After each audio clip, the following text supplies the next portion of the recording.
Hello, everyone. Welcome to the webinar, How Hardware Affects Service and Coverage for FirstNet. Thank you for joining us today. My name is Sandra Wendelken. I'm the editor of Mission Critical Communications magazine, and I'll be moderating the webinar today.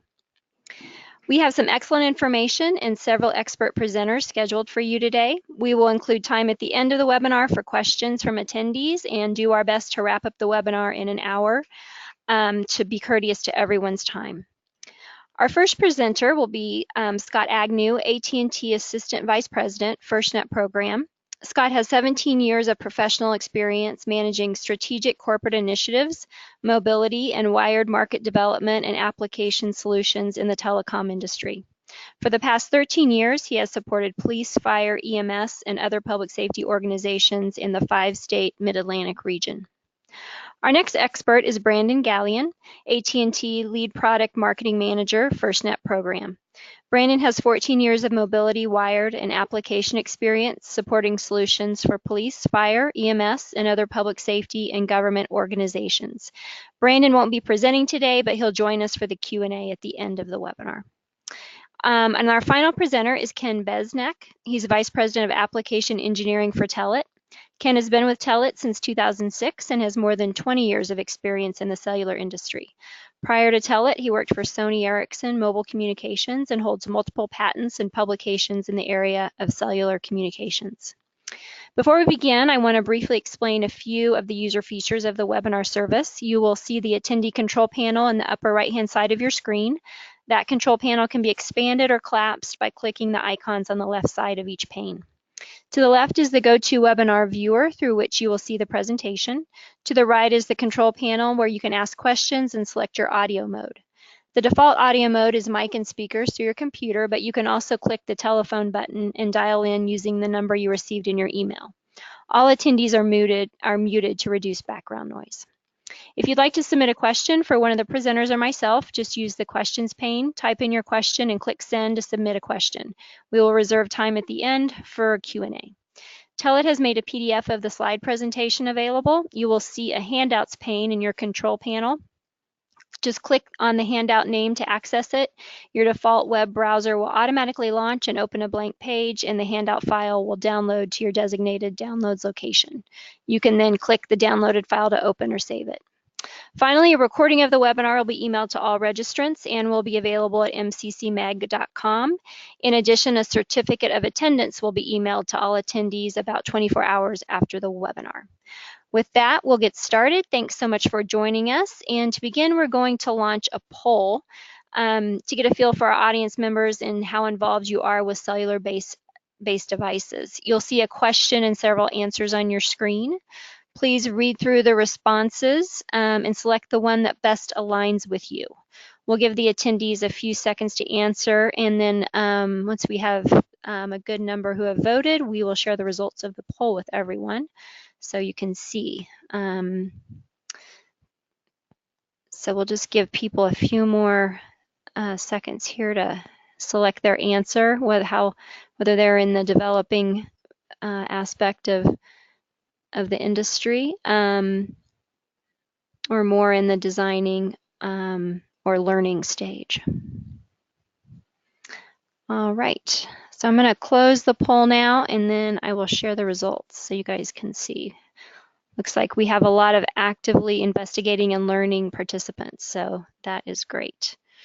All right, so thank you everyone for your time on the poll, and now Scott will begin our presentation. Great, thank you. Scott Agnew here, Assistant Vice President on AT&T's FirstNet Solutions team. I've been with the AT&T FirstNet organization for 6 years doing the business development, RFP response strategy, and now actually doing the product implementation, heading that up. And what I want to cover with you today is give you a foundational understanding of FirstNet and what AT&T FirstNet is bringing to the public safety marketplace, so you can see how we are in fact revolutionizing how public safety is public safety communications. So really what FirstNet is, just a foundational starting point, is it's the culmination of the last remaining tenet of the 9/11 Commission, where public safety could not communicate effectively during that disaster, both from a communication capacity perspective as well as interoperability. So this legislation that came about in the Middle Class Tax Relief Act of 2012 was intended to build the first and only nationwide public safety broadband network for public safety. And the intent is for this network to work in the worst possible conditions, so public safety can always communicate interoperable as well as from a capacity perspective. Okay, one of the things that part of the legislation that we had to move through was each one of the states had to actually opt in. The legislation provided for $7 billion as well as 20 megahertz of spectrum, and each state had the option to either allow FirstNet to build in that state or to actually have the state opt out and do it themselves. And we spent the better part of 2017 working with the states, showing the states the value of what FirstNet would bring and how it's going to impact their users in their state. And 100% of the states and the 6 territories had opted in. So we were definitely excited about that. Okay.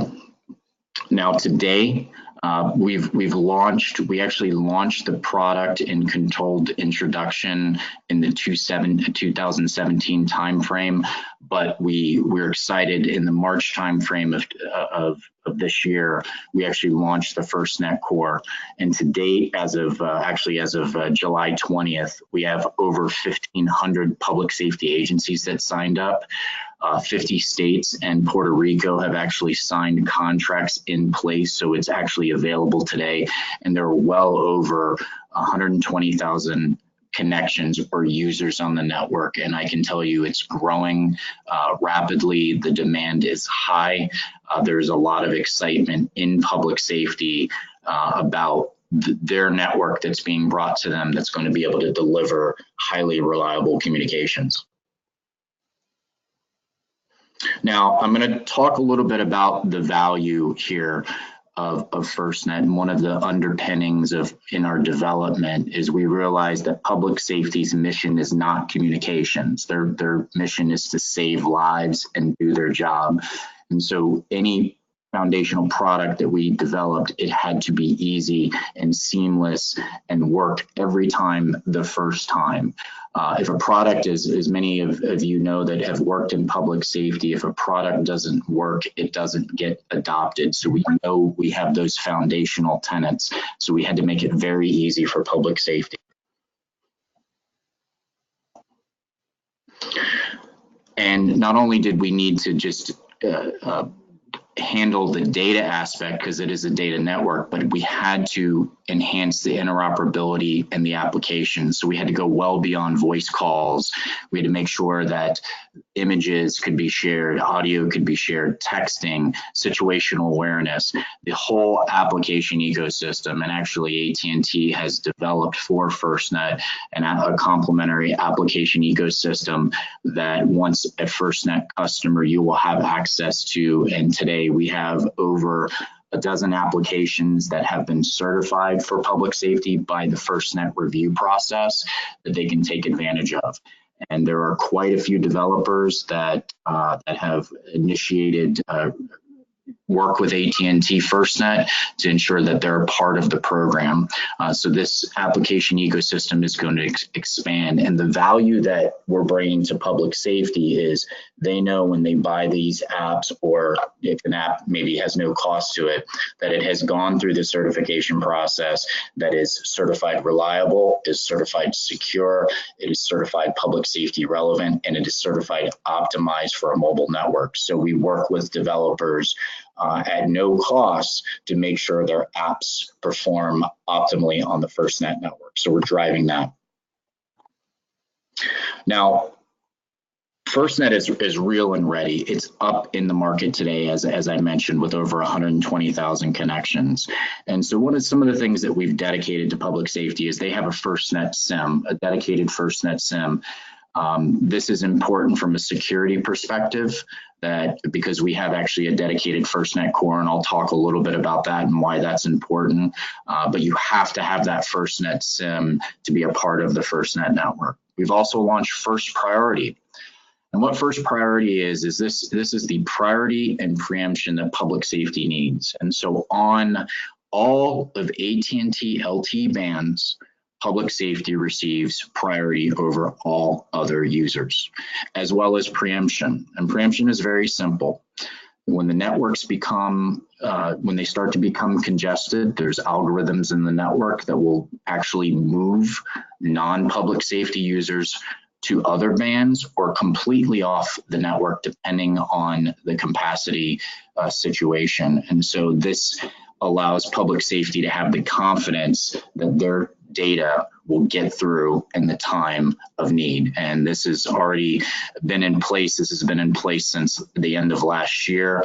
And this has been tried and tested in many events and in sporting events and parades, as well as even disasters that have occurred. We're also launching FirstNet ready devices. And so devices that are including band 14, you may hear that term, that is public, that is the spectrum band that was allocated in the law, as well as capable of other AT&T LTE bands. And these devices range from smartphones to tablets to data devices and growing. And the important piece about these FirstNet ready devices is public safety is typically bought land mobile radio solutions that are high costs $3,000 to $5,000 a radio, and we're bringing to public safety the scale that you get in the wireless world, where the devices cost a lot less because of the volumes. And we're working with all the major OEMs, and Brandon will definitely talk about that and any questions that you guys have. We've also launched enhanced push to talk, dedicated for public safety, and we're also enhancing that within the next year with mission critical. So we will have a mission critical solution. We've actually committed to public safety, to FirstNet, that AT&T will deploy all the 11 3GPP mission critical standards over the term of the initial 5 years of the contract. So public safety will be able to take advantage of that. We also have incident management tools for public safety to adjust priority for their users, to elevate the priority. For example, if fire becomes exceedingly important in a particular event over police, those changes can be made real time on the fly, as well as we have extended users, which I'll talk about a little bit, because this network was built for police, fire, and rescue, but we also know that transportation, hospitals, utilities, and other verticals are there to support public safety in their times of need. And they can be elevated as well if, for example, transportation becomes exceedingly important in an event. We've also launched IoT and local control. So we have a dedicated IoT platform for smart cities, for cameras, for sensors, so public safety can seamlessly add, deactivate, users monitor the utilization seamlessly, as well as local control tools.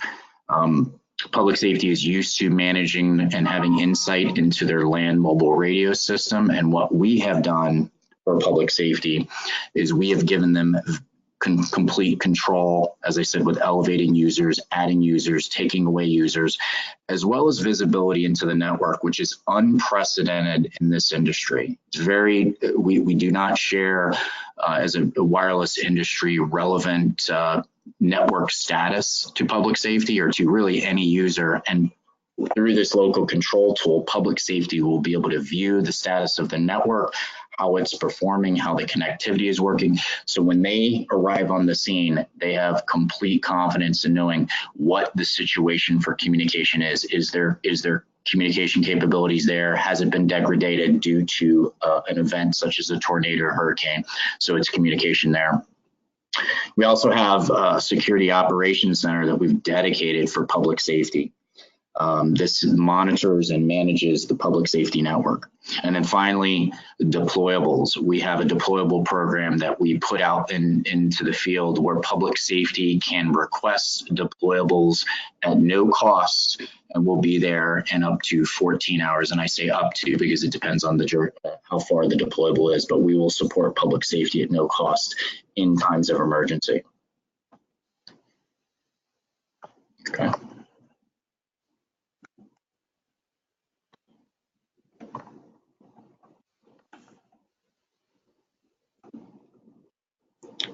All right, so we have confidence in the core. So one of the things I said that I mentioned, we have a dedicated core. We have end-to-end encryption to protect those devices. We built in geographic redundancy, and we also built a dedicated SOC to monitor. So this traffic is completely segmented from our AT&T core and our AT&T users. And we did that because we believed that the physical separation would provide public safety the necessary security because of the activities that they're actually doing that needs to be secure. As I mentioned, priority, we give them first in line priority and preemption over all other users. It's always on. They do not have to turn it on. They do not have to dial *272. They do not have to invoke it anyway. It's always on once it's added. Critical network connections, as we mentioned, interoperability is key. So we have a single network that's going to enable the secure, efficient communications for public safety. And we have an application ecosystem that's going to drive interoperability. We are working with our application developers to ensure that when an application is developed, that there is thought about working with other solutions. For example, push to talk.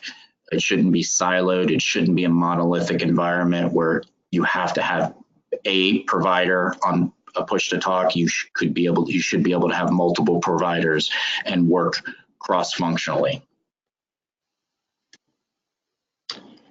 I mentioned local control, giving customers full access into their network status and managing their users just like they do with their land mobile radio, uplifting priority.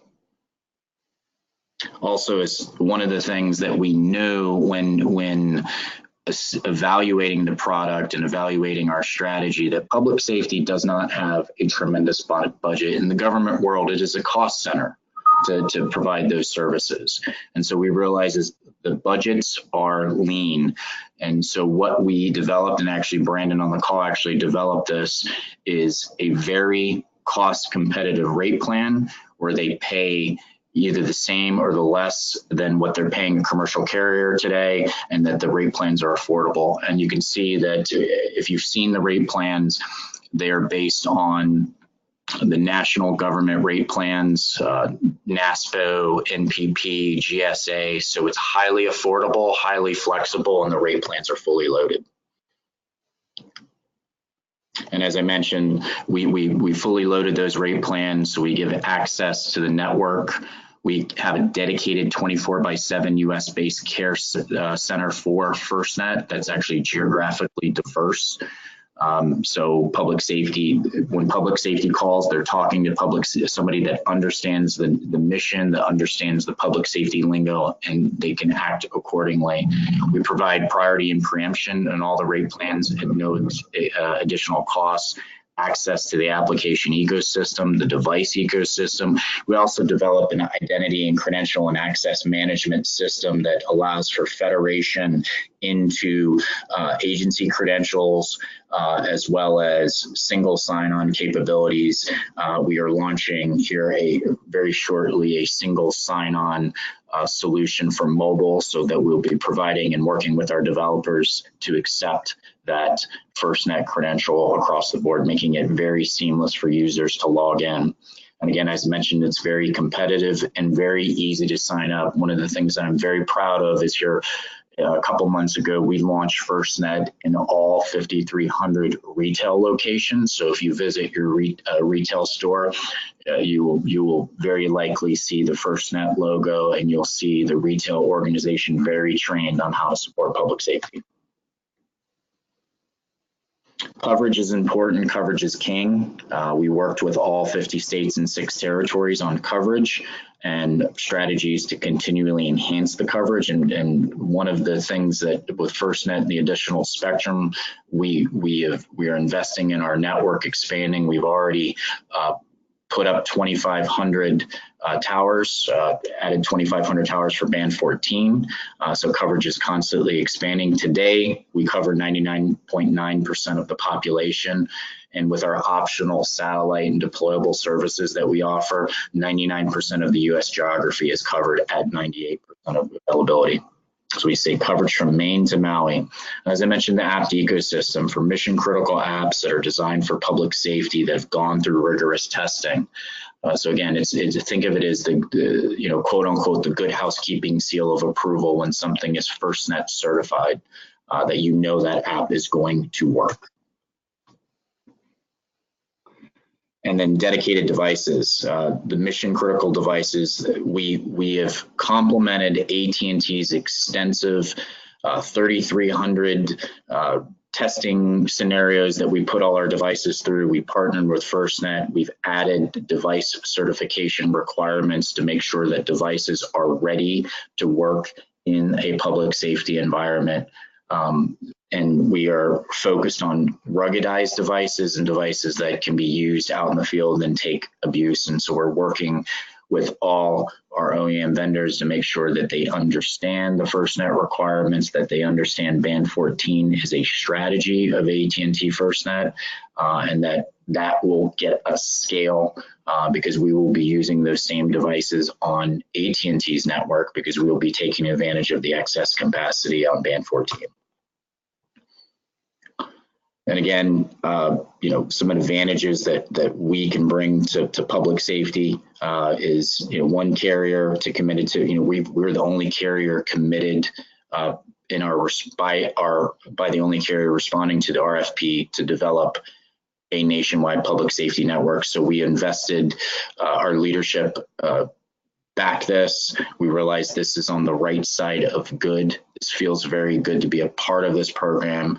And we launched a dedicated core, as I mentioned. AT&T was actually pioneered the 911 system, and we've committed to $2 billion in investment in just 2018 alone. So AT&T is committed to the public safety mission and committed to doing the right thing for our communities to make them safer.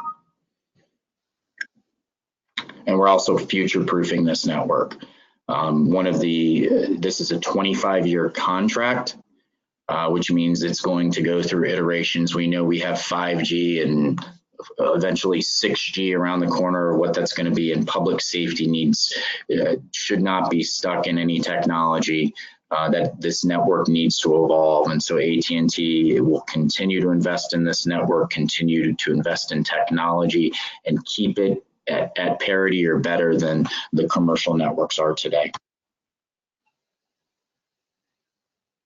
Okay, and just wrapping again, so we expect agencies to be able to communicate freely across themselves and their jurisdiction. So interoperability is key, and receiving and sharing information. It's highly secure, physically separated core that we built, so you know it's secure. We provided priority and preemption on all our AT&T LT vans. We're enhancing interoperability through situational awareness tools, public safety visibility into the network, visibility, control over their users with priority through our local control tool. And not only that, we're making all this affordable. Again, this is what I am talking about here does not cost anything additional other than the rate plan that the user is buying. And our coverage is covering 99.9% of the population. And of course, AT&T is a leader in communications. We're an innovator. We know how to do this, and we're continuing to innovate for public safety. All right, thank you, Scott. That was great information on FirstNet. Now we're going to launch our second poll. It's our final poll too. We're going to ask you here about your experience with cellular wireless technology device integration. So please just take a few minutes to select the answer that best relates to you and your experience level. And again, we'll give you a few seconds here to respond, and then we'll show the results after we've collected just a few more people.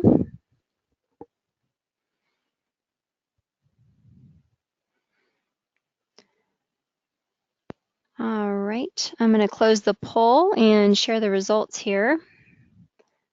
So it looks like we've got some experience, and it's kind of a broad mix of all experience levels. Okay, so now thanks for your input on the poll, and Ken is going to give us more information now about cellular-based devices. Great, thank you. Yeah, the poll was very interesting because it looked like about half the audience had some experience with cellular and half did not. So I'm going to be talking today, building on what Scott was talking about for the cellular aspect of it. I have two main topic areas. The first area is going to be really related to why cellular. Why was cellular chosen for public safety? And second area I'm going to cover is, how do you take a device and enable it with cellular to take advantage of the offering from AT&T and FirstNet and public safety and first responders. So one of the most important things is why was cellular chosen as first responder public safety technology of choice? It really comes down to standardization, a global ecosystem, something that was scalable, and something that would continue to build and evolve over time. They did not want public safety to become stale. You need a standardization body that continues to evolve every year because we don't know what we're going to have to design for next. And so they chose the 3GPP standard, which many of you are familiar with, which is the same technology that brought 2G, 3G, and 4G LTE to market for the consumer space, and it's working on 5G.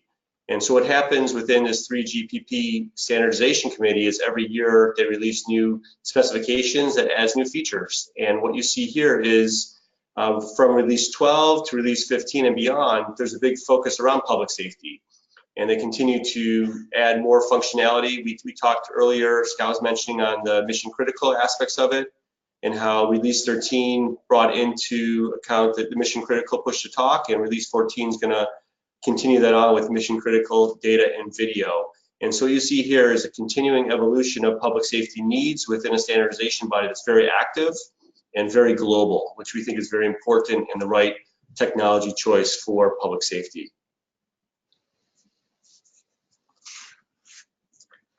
So I want to touch a little bit more on 3GPP standards, and another aspect of 3GPP, which is already bringing us voice communications, SMS and text messaging, is also high-speed IP data. And so what this slide is showing you is how the 3GPP and LTE standards are evolving from 4G all the way up to 5G and increasing data speeds. And so we started out with one 20 megahertz channel, and now we're going to 2 and 3, 5, and then massive MIMO, which allows us to get gigabit LTE speeds down to first responders and public safety. So it's really important that public safety have the bandwidth that's needed. We talked a lot about priority and preemption, but also you have to have the bandwidth and ecosystem to make this possible. And 3GPP is allowing us to do this. Today, what Telit is launching with AT&T FirstNet is a Cat 18 product, which will support 1.2 gigabits of LTE download speeds.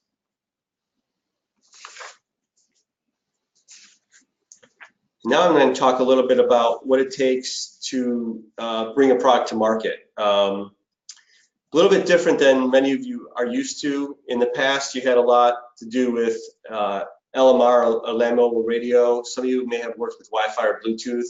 Cellular is a little bit different. Cellular is a little bit different because we have specific operator requirements with AT&T and FirstNet that we need to meet. And so what Telit does is we help consult with integrators and developers that want to bring products to market.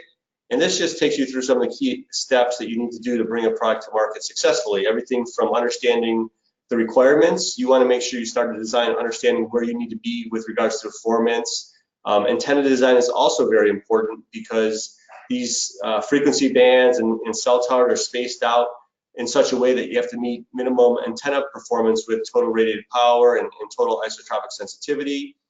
You have to make sure that your design is rugged. You want a rugged design. You want to select partners that are used to working in harsh environments.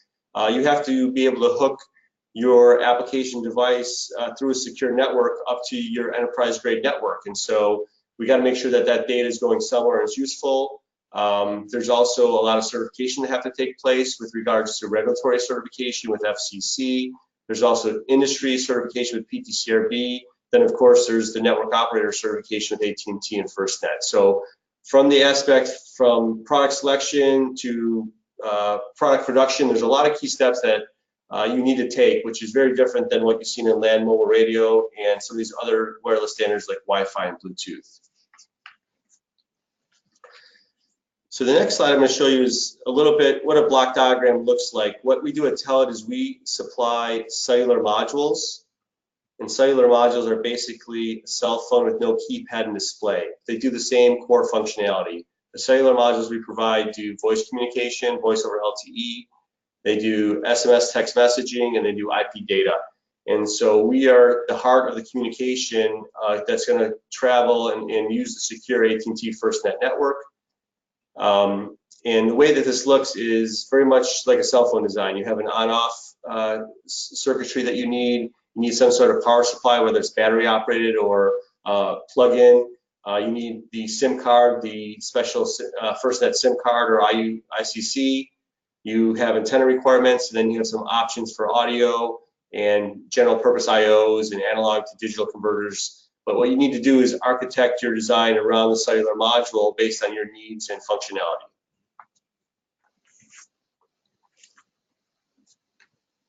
So as we talk, what are public safety devices? What are first responders using? And I think public safety is beyond just first responders. I think Scott did a good job of mentioning that first responders are seen as the policemen, the ambulance, the fire trucks, but it's really beyond that. There's public safety is wider than that.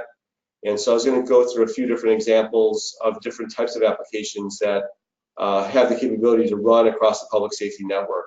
First one is router and gateway. We think router and gateways are really essential product for public safety.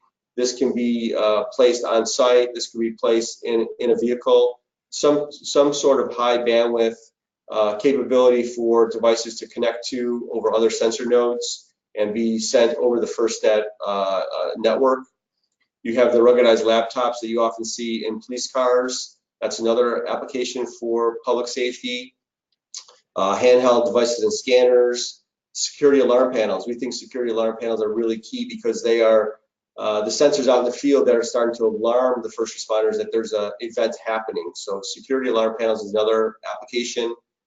Vehicle tracking, I think vehicle tracking can have many aspects to it, but vehicle tracking of the first responders, where they are, who's the closest to the event, how do we route them there most effectively, where's traffic blocked, where's traffic not blocked. So vehicle tracking is becoming a very important part to public safety. People tracking, everything from people tracking of offenders or parolees to people tracking of first responders that are going into the event or going into the area that's under monitor. Sensors and cameras, I think, are one of the biggest aspects that we'll see growing when it comes to public safety and cameras in parking lots. So if we take a look at a smart parking lot, you could put cameras in the parking lot, you could put noise detection sensors in the parking lot, and these noise detection sensors could detect everything from spray paint to gunshots to other types of noises that could occur, so we can immediately notify first responders. Too much of today is reactive responsive. Contacting first responders, that's somebody actually picking up the phone and notifying, hey, I thought I heard a gunshot go off. This might have happened, this may have not happened, we're not sure. But sometimes those phone calls happen 5 or 10 minutes after the event, and a lot of time is wasted. So the whole concept with smart sensors, whether it's air detection or noise and camera systems, is to capture these events real time so we can speed up the time of getting the first responders on site.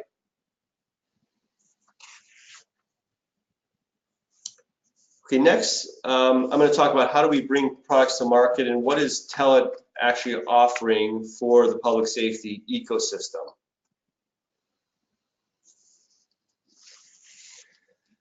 So Telit is a pioneer in M2M, machine-to-machine and IoT communications.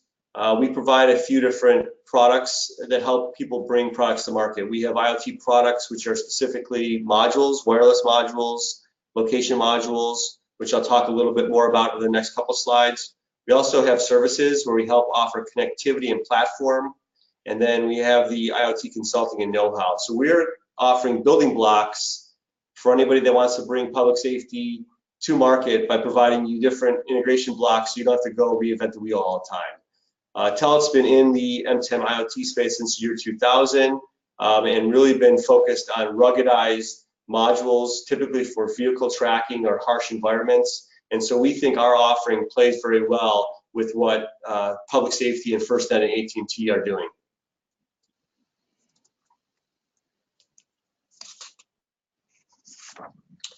So as far as our IoT modules, Telit offers a variety of different wireless modules and technologies. We focus a lot on cellular modules. We have a deep history with 2G, 3G, and 4G LTE modules.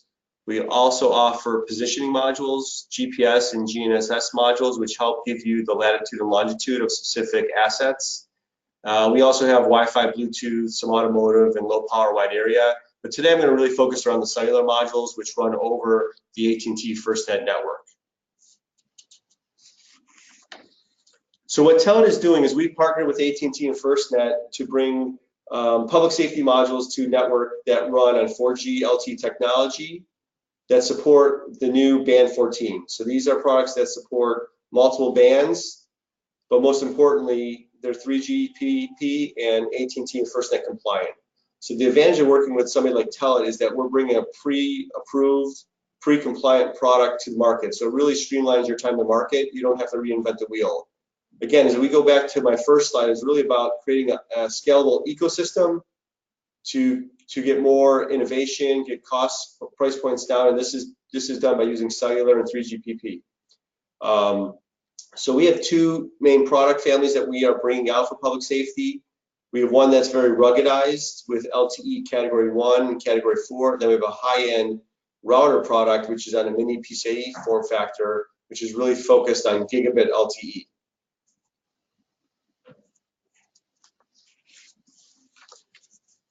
So it comes to public safety, we offer products with multiple bands. So we're offering not just this band 14, but the other bands that FirstNet and AT&T are using. So we're offering bands 2, bands 4, bands 12, bands 14. So you have multiple band options, which is really important because like Scott mentioned, AT&T is opening up multiple bands for first responders and public safety. It's not just band 14. When it comes to technology options, we are offering LTE. Everything that we're doing is 4G LTE. Again, it comes with data options, voice options, location options, all built into our cellular module.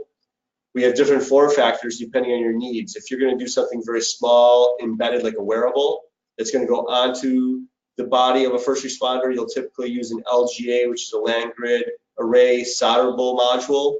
If you want something that's going to be gigabit LTE that goes into router boxes and gateways, then we have a mini PCE card, which adapts very nicely to these different computer environments, whether it's laptops or routers or whatever it may be. And then speed options. So we offer low power, low end sensor type devices with LTE Category 1, which are 5 megabit upload speeds and 10 megabit download speeds, all the way up to our Cat 18 product, which offers 150 megabit upload speeds and 1.2 gigabits per second download.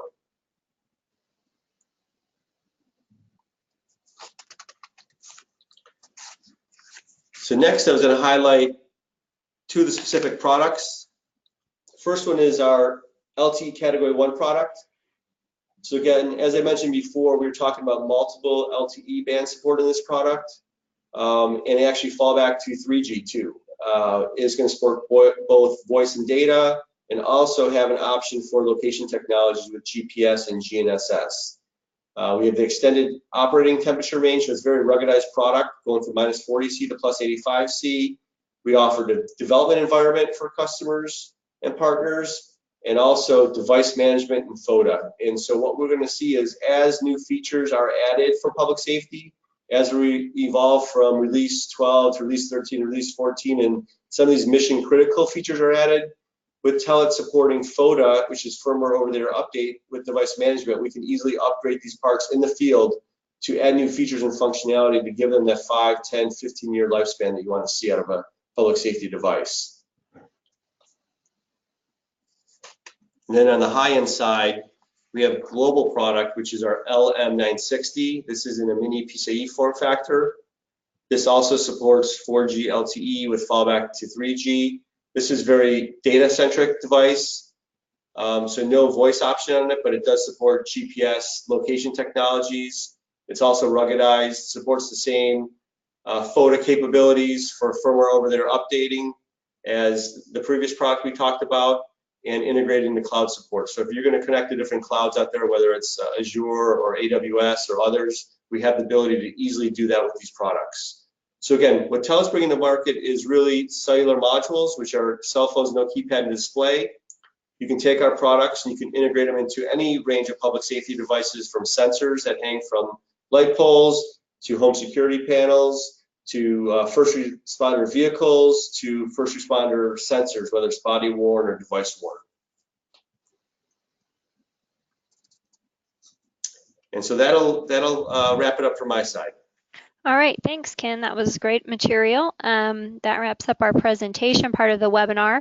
And now we'll begin the Q&A. Just remember, you can type in a question to me at any time, and Brandon will jump in on some answers as well.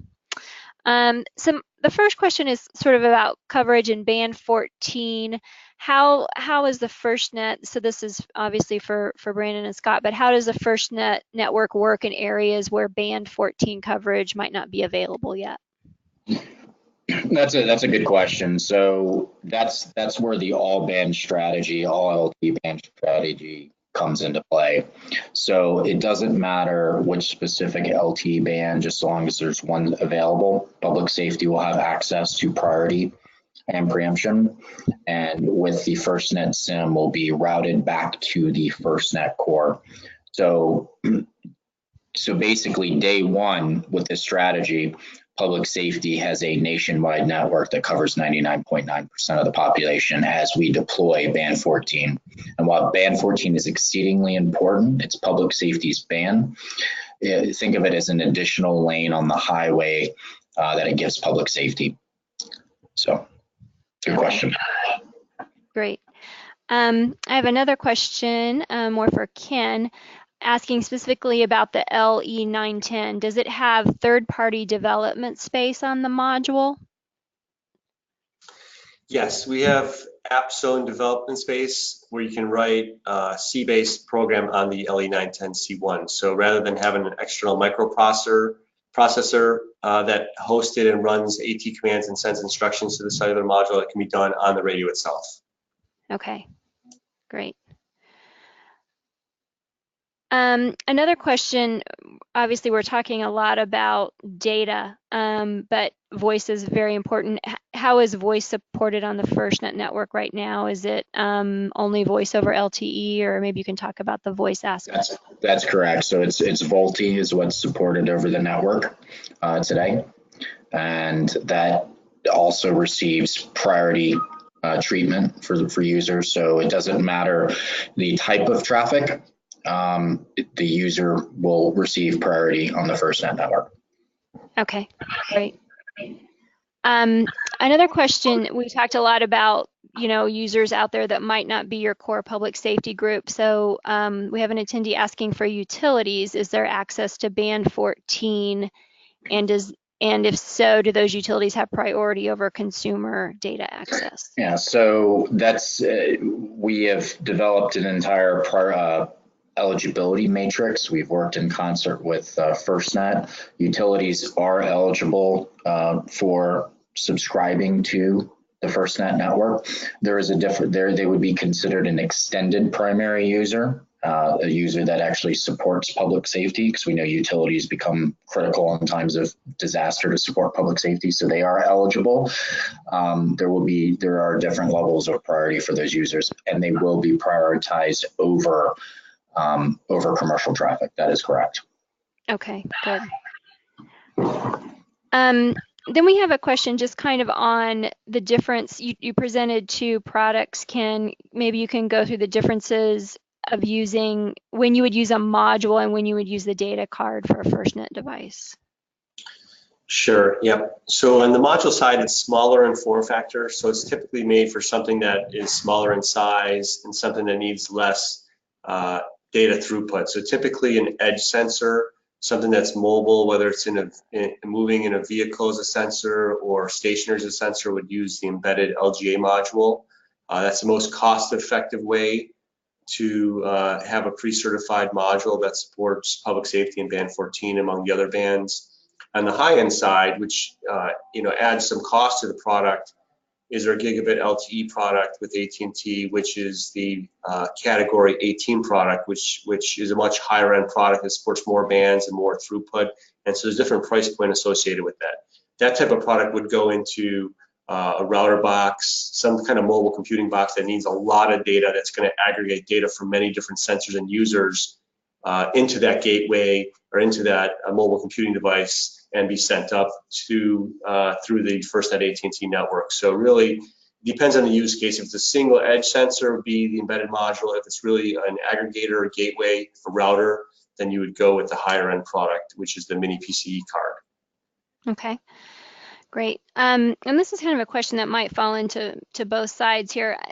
I've got a couple questions about the 911 dispatch center and that role with FirstNet, kind of how FirstNet works with CAD and recording systems, and then also maybe Ken could touch on how your modules might possibly be used in dispatch type applications, if possible.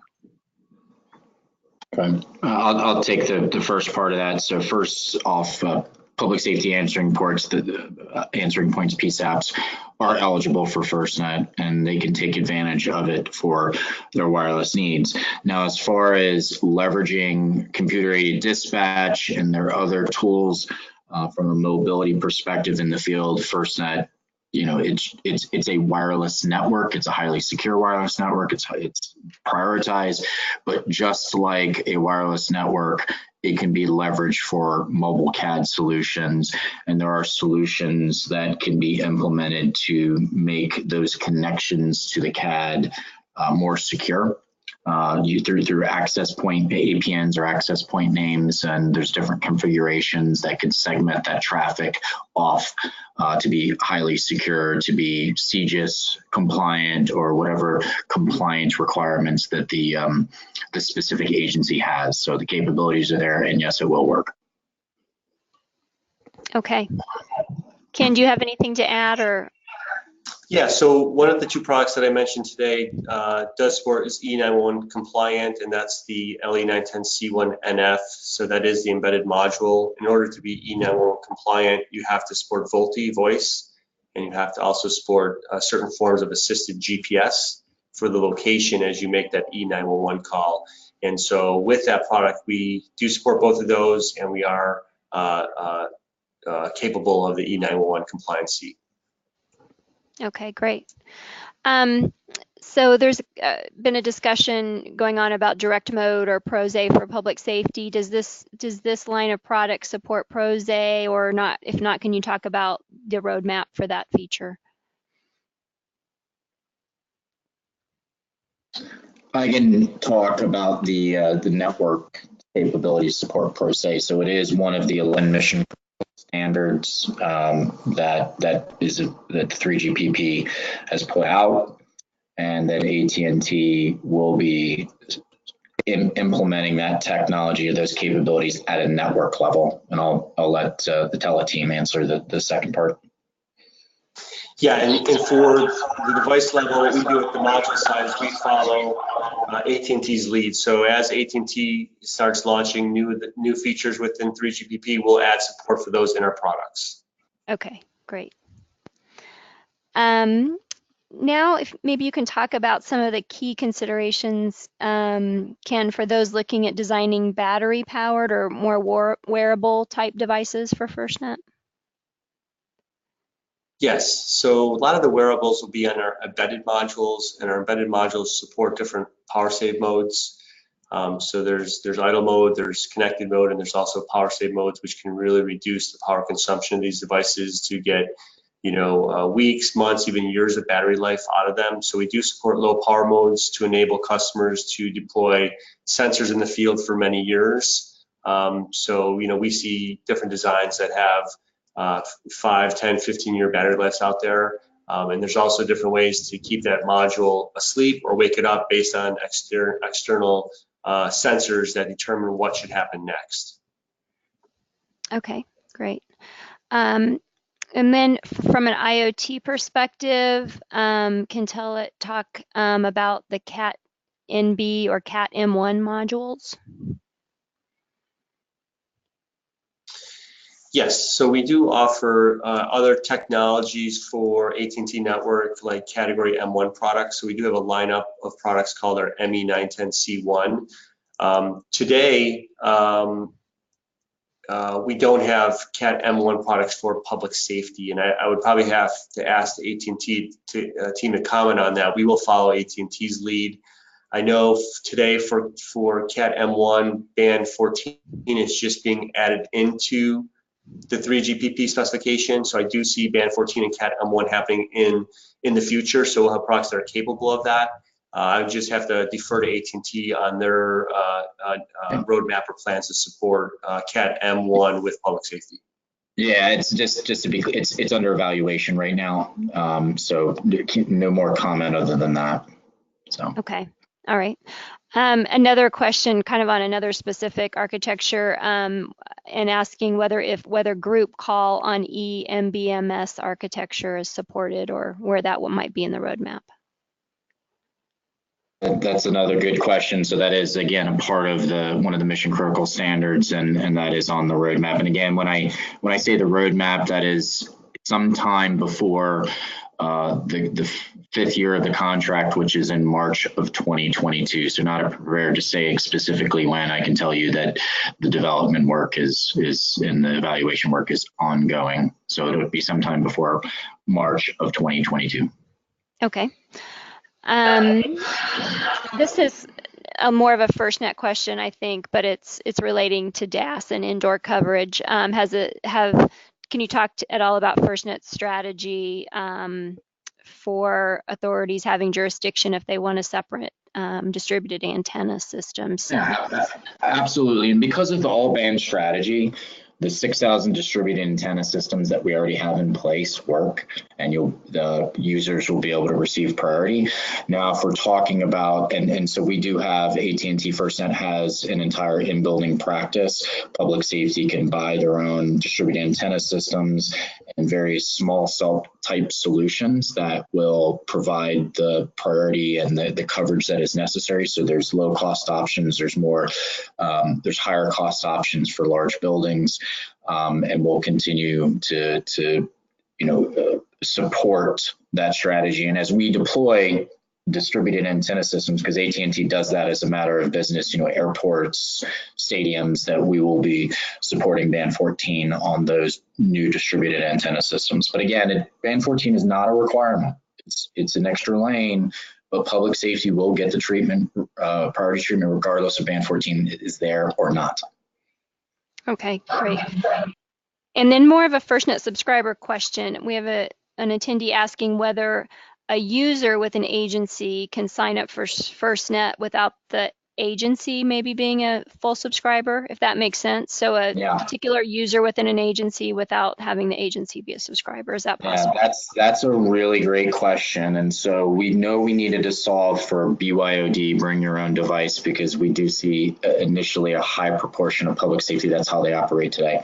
We do have a solution that's actually available today. We call it subscriber paid. And a user who is associated with an agency, if they have the appropriate credentials, they belong to a police, fire, or EMS organization, they may subscribe. There is an audit that goes on to make sure they are who they say they are, so we can make sure the network is secure and the right people are on. But they can take advantage of the FirstNet rate plans, the FirstNet features, all the functionality. To think there's a whole universe of 800,000 volunteer firefighters that pay for their own device. And so we've designed that for them, but it applies to police or law enforcement and EMS as well. Okay, great. And Scott, you mentioned in your presentation about the app ecosystem and development tools that you have available and support. And we have an attendee asking if you provide some of this service for hardware suppliers too, or kind of what the hardware side looks like. Well, Brandon, I think I'll defer that one to you, what we do from a hardware perspective. If you're out there. Sure. So, sure. So we are happy to work with any prospective hardware supplier on the best way to develop their device, working with module vendors like Telit, guiding them through the AT&T FirstNet device certification process.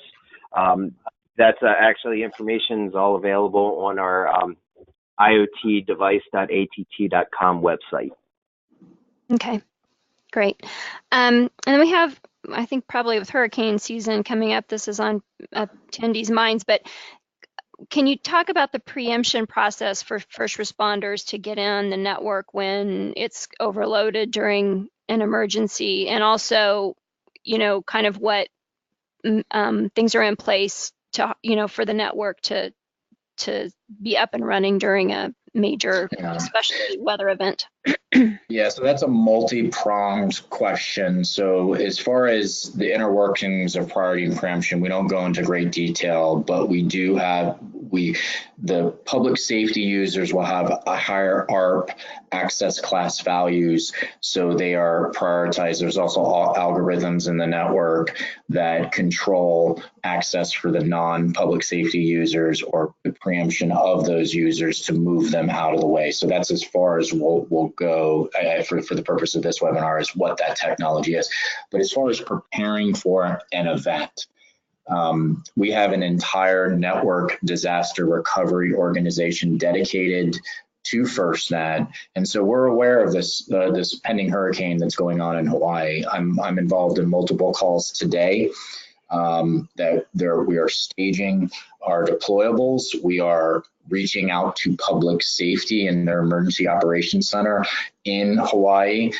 We have individuals from AT&T FirstNet on site there. We are making sure that public safety that may not be subscribing to FirstNet today, that may be subscribing to AT&T, that they are set up on the proper rate plans, because we do not throttle. I want to make that clear. AT&T does not throttle public safety users, and we want to make sure they're on the right rate plan, so that doesn't occur, as well as in offering to them priority on the network if they have not selected FirstNet. So there's an entire support organization that AT&T it's really groundbreaking, never been done in the industry before, because of this FirstNet program, that we have an entire organization that is focused on these type of events. And so we're in the process of preparing for the Hawaii event. We did the same thing for Puerto Rico when we knew that event was going on, and we partner with FEMA, we partner with the local jurisdictions down there, and make sure that they have the right resources to respond to the disaster. Okay, great. Another question for Ken. We'll take just a few more here. Ken, you presented a couple of different FirstNet products. Maybe you can give an example of what types of devices would be a good fit for each, just to be clear on that for attendees. Sure. So for our embedded modules, which is our LE, L stands for LTE, E is embedded 910 C1NF product. Those are typically devices that are sensors or on the edge. So whether it's anything from noise detection sensors, motion detectors, sound detection, anything that needs to send data back. Also for wearables for the first responders themselves, if they're wearing different equipment that's monitoring different conditions, that'll typically be the embedded module. It's very ruggedized, very hardened. When it comes to the higher category product, the LM960, which is gigabit LTE and 150 megabit uploads, that's typically for anything with the display or monitor or an aggregator. So we talk about router boxes, gateways, cameras, any kind of signage, anything that has higher bandwidth requirements. Okay. And then obviously we have a lot of LMR attendees out there. Maybe you can talk about FirstNet's plan for moving, specifically PTT to be integrated or bridged onto an LMR system. I know some standards are still being worked out.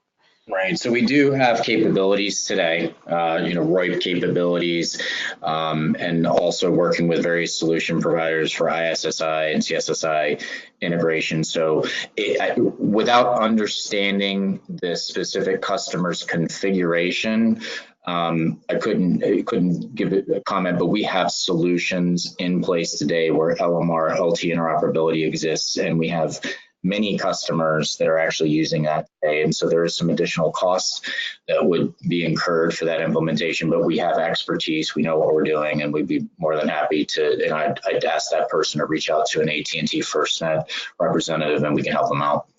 Okay, great. All right, final question, and then we'll wrap up the webinar. In one, obviously 3GPP has proposed high power user equipment for band 14. Can you talk about AT&T's strategy for HPUE? Absolutely, that's another one of our commitments to launch high-powered UE equipment.